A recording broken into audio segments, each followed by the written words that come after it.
Então, vamos abrir em João 8, que vai estar iniciando esse novo capítulo. Jesus voltou ao Monte das Oliveiras, mas na manhã seguinte, bem cedo, estava outra vez no templo. Logo se reuniu uma multidão, e ele se sentou e ensinou. Então os mestres da lei e os fariseus trouxeram uma mulher, pega em adultério, e a colocaram diante da multidão. Mestre, essa mulher foi pega no ato de adultério, disseram eles a Jesus. A lei de Moisés ordena que ela seja apedrejada. O que o Senhor diz? Procuravam apanhá-lo numa armadilha, ao fazê-lo dizer algo que pudesse usar contra ele. Jesus, porém, apenas se inclinou e começou a escrever com o dedo na terra. Eles continuaram a exigir uma resposta, de modo que ele se levantou e disse: aquele de vocês que nunca pecou, atire a primeira pedra. Então inclinou-se novamente e voltou a escrever na terra. Quando viram isso, foram saindo um de cada vez, começando pelos mais velhos, até que só restaram Jesus e a mulher no meio da multidão. Então Jesus se levantou de novo e disse à mulher: onde estão seus acusadores? Nenhum deles a condenou? Não, Senhor, respondeu ela.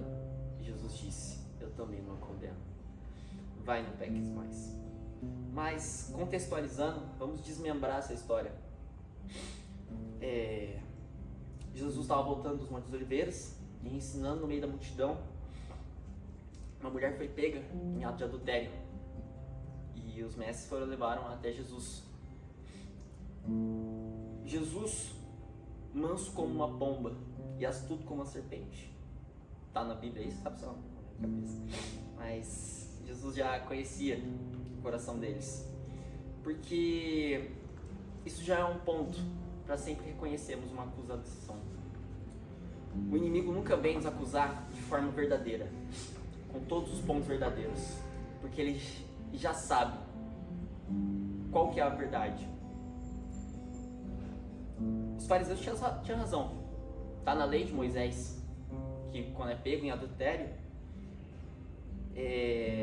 a consequência é o apedrejamento. Porém, se a gente for pegar mesmo lá em Deuteronômio, fala que na verdade tem bastante erro dos fariseus, porque na lei está escrito que são os dois que são pegos em ato de adultério, e eles são pegos e são levados a um réu e são julgados de forma justa, e neles tem pessoas que os defendem e pessoas que estão acusando, e depois o réu decide qual será o destino. Os fariseus não tinham a preocupação de estar trazendo a justiça. Eles não queriam saber a opinião do mestre, porque só trouxeram a mulher. Onde estava o homem? Onde estavam as defesas? Só queriam apenas enganar Jesus. E aí Jesus começa a escrever na areia, e tem muitas teorias sobre o que Jesus estava escrevendo, mas não é o que a gente vai tratar hoje. E Jesus dá a melhor resposta que poderia dar. Então os caras falam assim: ó, Jesus, é o seguinte, ela foi pega em adultério, tá dizendo que tem que apedrejar ela. E aí, o que você fala? Jesus fala: realmente, tá escrito isso. Faz o seguinte então, quem nunca pecou, taca a primeira pedra. Jesus, eu tava lendo, eu procurei em várias versões, e Jesus não fala só quem não pecou, taca a primeira pedra. Ele só queria o começo. Quem nunca pecou, seja o primeiro a atacar a pedra. E nenhum deles foi capaz disso. E sabe o que é o mais impressionante? Jesus era o cara que podia atacar a pedra, mas ele não quis fazer isso. Ele vai e entrega o perdão. O Pai não está interessado no nosso pecado. Às vezes a gente coloca tanto peso em cima do nosso pecado, dá tanto poder ao nosso pecado, mas não é Ele quem nos define. O Pai só quer saber da gente. Isso me lembrou de Gênesis 3, Gênesis 3:9. Tem nenhum religioso aqui, né? Amém? Se eu falar para vocês que o que tirou Adão e Eva do Jardim do Éden não foi eles terem comido do fruto, cometeram pecado, isso é claro. Mas o principal problema não estava no pecado. A questão não é sobre o pecado, é nós. Quando Adão acaba de pecar, ele se esconde. E Deus, aqui no versículo 9, fala assim, está escrito assim, né? Então o Senhor Deus chamou o homem e perguntou, onde você está?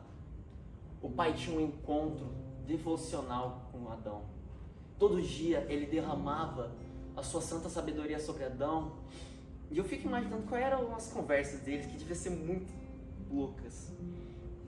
E eu imagino só a cena de Deus entrando, chegando no lugar onde eles costumavam se encontrar no horário, e fala assim, nossa, mas ele nunca se atrasa. E Adão se esconde. Mas mesmo assim, Deus já sabendo do pecado dele, já sabendo de tudo que ele tinha feito, a maior preocupação dele não era o porquê ele tinha feito aquilo, mas onde é que ele estava. O Pai não procura o nosso erro, ele procura a gente. O Pai não está atrás do nosso erro, ele quer a gente. Tanto que quando ele começa a questionar Adão, fala assim, quem disse que você estava nu? Você comeu do fruto? Mas em nenhum momento você vai ler, o Senhor acusa ele. Adão, eu tenho certeza que se Adão tivesse falado assim, pai, eu realmente pequei, eu vacilei com o Senhor falou que não era para ter comido, e eu comi. Tenho certeza que Deus ia dar um jeito. Mas em vez de admitir o seu erro, admitir que tinha feito algo de errado, ele vai e tenta tirar a culpa dele. Fala, não pai, não é minha culpa. A culpa é da mulher que o Senhor me deu.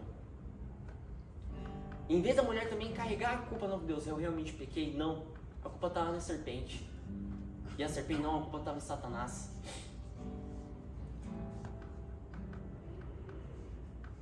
Deus não quer saber do nosso pecado, Ele quer saber da gente. O pecado é como se fosse uma ferida que a gente faz. A gente tem a opção de ou escondê-la ou apresentar para o Pai. E se a gente escolhe escondê-la, ela começa a infeccionar. E não é isso que o Pai quer. O Pai quer que a gente apenas mostre a Ele. Eu não sei se acontecia com vocês, mas às vezes quando eu fazia alguma coisa de errado em casa, eu procurava esconder dos meus pais.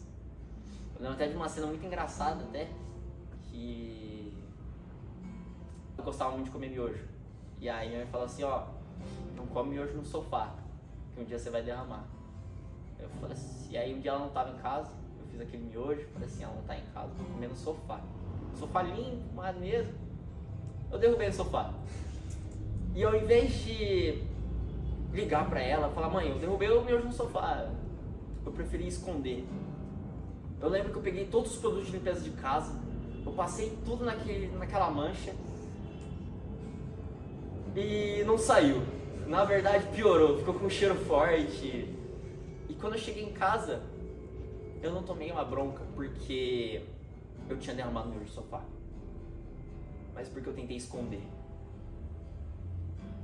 Toda vez que a gente tenta esconder do Pai o nosso erro, a gente só está piorando as coisas. Porque o Pai não está interessado no erro, Ele só quer resolver e é que Ele quer passar mais tempo com você. O Senhor não quer ficar acusando você, você fez tal coisa. Não, Ele só quer passar o tempo com você. Mas quando eu falo isso, eu não quero dizer que a gente tem todo o direito de pecar, viver uma vida da forma que queremos. Temos que tomar cuidado. Se temos um amor pelo Pai, a gente tem esse zelo pela santidade.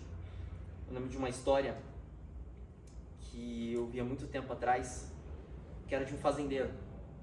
Ele tinha dois animais, um porco e um pássaro.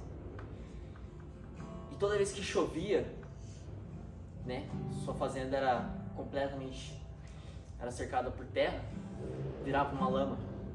E o porco corria e festejava na lama. E depois ele voltava para casa e o fazendeiro ia lá e limpava o porco. Só que acabava de estar limpo, ele ia lá e voltava de volta à lama. E depois ele voltava, e aí o fazendeiro tinha que ir lá e limpar ele.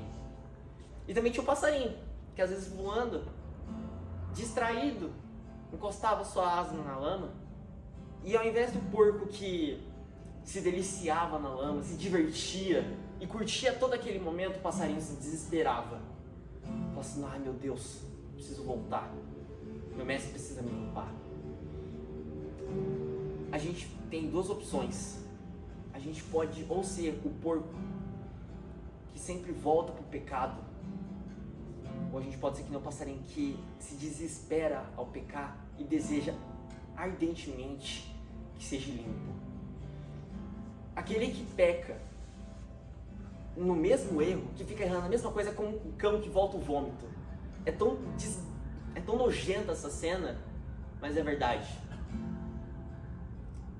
E eu tenho certeza aqui que tem muitas pessoas que estão pensando assim, nossa, mas pai, eu te apresento os meus erros.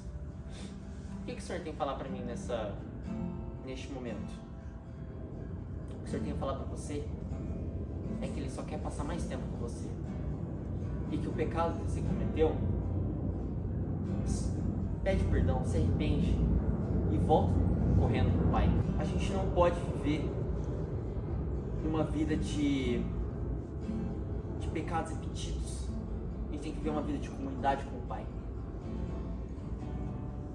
E a gente tem que lembrar que o Pai não está interessado em nosso erro. Ele não quer nos acusar. Ele quer nos limpar o mais rápido possível para que a gente esteja mais próximo dele. Em Romanos 8, não precisam abrir, mas para encerrar, Romanos 8:38, está escrito assim: eu estou convencido de que nem a morte, nem a vida, nem os anjos, nem demônios, nem o que existe hoje, nem o que virá no futuro, nem poderes, nem altura, nem profundidade, nada em toda a criação jamais poderá nos separar do amor de Deus revelado em Cristo Jesus, nosso Senhor. O pecado tem o poder na nossa vida conforme a gente dá a ele poder. Se vivemos uma vida de santidade, uma vida à procura, a estar mais perto do Mestre, e que mesmo que a gente venha errar, a gente venha reconhecer e correr de volta para os braços dele,